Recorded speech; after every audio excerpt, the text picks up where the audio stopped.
नमस्कार दोस्तों, स्वागत है आपका एक बार फिर से आपके अपने YouTube चैनल असियाग स्टडी पर। आज की इस वीडियो में हम कंटिन्यू कर रहे हैं इस सीरीज को और हम पढ़ेंगे आंशिक अवकलन, पार्शियल डिफरेंशिएशन। पार्शियल डिफरेंशिएशन जो होता है उसमें साफ दिख रहा है कि ये इसमें हम पार्शियल डिफरेंशिएशन करेंगे।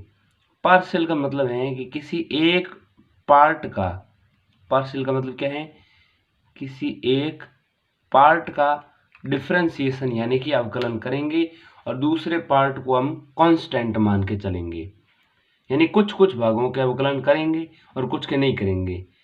ऐसा कब किया जाता है और ऐसी करने की आवश्यकता क्यों पड़ती है, ये अभी हम उदाहरणों की सहायता से समझने की कोशिश करेंगे। फलन y बराबर एफ ऑफ एक्स, मान लो कोई फलन y है और एफ ऑफ एक्स के रूप में लिखा गया है।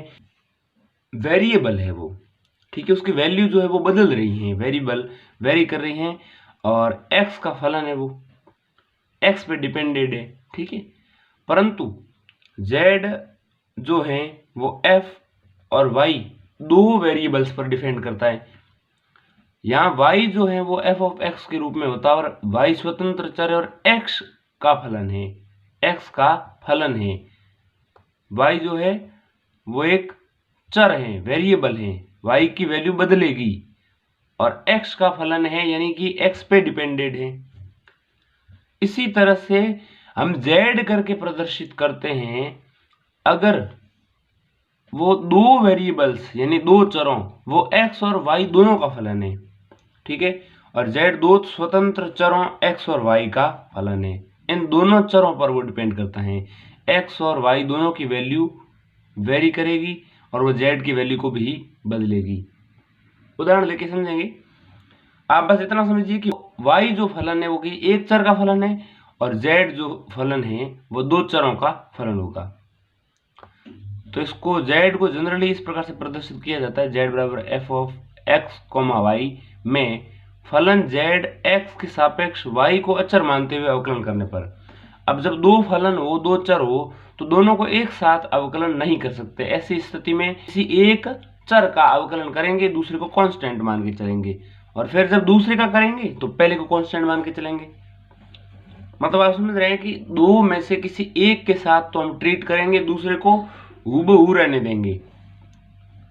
जैसे उदाहरण के लिए इन्होंने z का भाई x के सापेक्ष y को अचर मानते हुए अवकलन किया, तो y को तो हूबहू रहने देंगे और इस तरह से y के सापेक्ष करेंगे फिर x को हूबहू मानेंगे।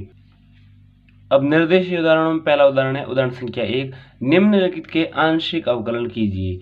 ये JNV 2006 में और अलग अलग यूनिवर्सिटीज में इस तरह से पूछा गया है। z बराबर दे रखा है 4x³ plus 2xy plus y square. अब z दे रखा है, पिछली बार में जो थे वो सारे x के ही थे, जैसे x² थे, x³ थे या x ही था या कोई कांस्टेंट वैल्यू थी। x के अलावा वहां पर y का नाम भी नहीं है अवकलन में, लेकिन यहाँ है आंशिक अवकलन तो x और y दोनों आएंगे। ऐसी स्थिति में सबसे पहले तो आपको z बराबर 4x³ plus 2xy plus y square रूप में लिख लेना है z के बराबर।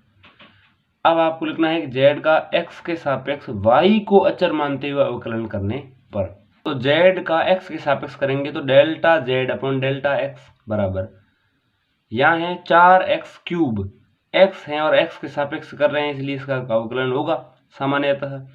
तो 4x³ का 3 ऊपर पड़ा है, गुणा में चला जाएगा तो 12 और x³ की जगह x² हो जाएगा तो 12x² प्लस 2xy है, उसमें x का तो करेंगे, y को छेड़ेंगे नहीं। x का अवकलन करने पर हो जाता है x की घात 1 है यहाँ पर और हो जाएगी 0, ठीक।